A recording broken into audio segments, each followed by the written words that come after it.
নমস্কাৰ বন্ধু বান্ধৱীসকল, আপোনালোকে ভালে আছেনে? ময়ো ভালে আছোঁ। আজি এফালে যাবলৈ লৈছোঁ। মোৰ বাইদেউ এগৰাকী গা ভাল নাই, তাকে খবৰ কৰি আহোঁ কিনো হৈছে। আহি পেলাই জনাম আপোনালোকক কিনো হৈছে। আপোনালোকে চাই থাকিব মোৰ ব্লগটো। নমস্কাৰ। বাইদেউজনীক চাই আহিলোঁ, গা ভাল নাছিলে। নাই নাই নাই, ক'তনো কথা পাতিব এতিয়া। বাইদেউজনীৰ অৱস্থা বৰ ভাল নহয়। বহু দিনৰ পৰা পেটটো খুচি খুচি বিষাই আছিলে বোলে। পেটটো খুচি খুচি বিষাই থাকোঁতে কাম বন কৰি থকা মানুহ মানে বেছি গুৰুত্ব নিদিলে আৰু অলপ বিষাই থকাৰ কাৰণে।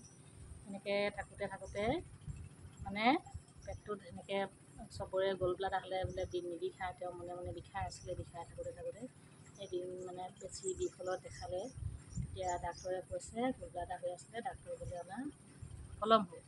সেইবাবে মই আপোনালোকক কওঁ, আপোনালোকেও যদি পেটটো কেনেবাকৈ বিষাই থাকে বা কামুৰি থাকে, ডাক্তৰৰ পৰামৰ্শ সোনকালে ল'ব, নহ'লে আমাৰ বাইদেউৰ নিচিনা হ'ব। বাইদেউ এতিয়া অৱস্থাটো ভাল নহয় বুলিয়েই হ'ব।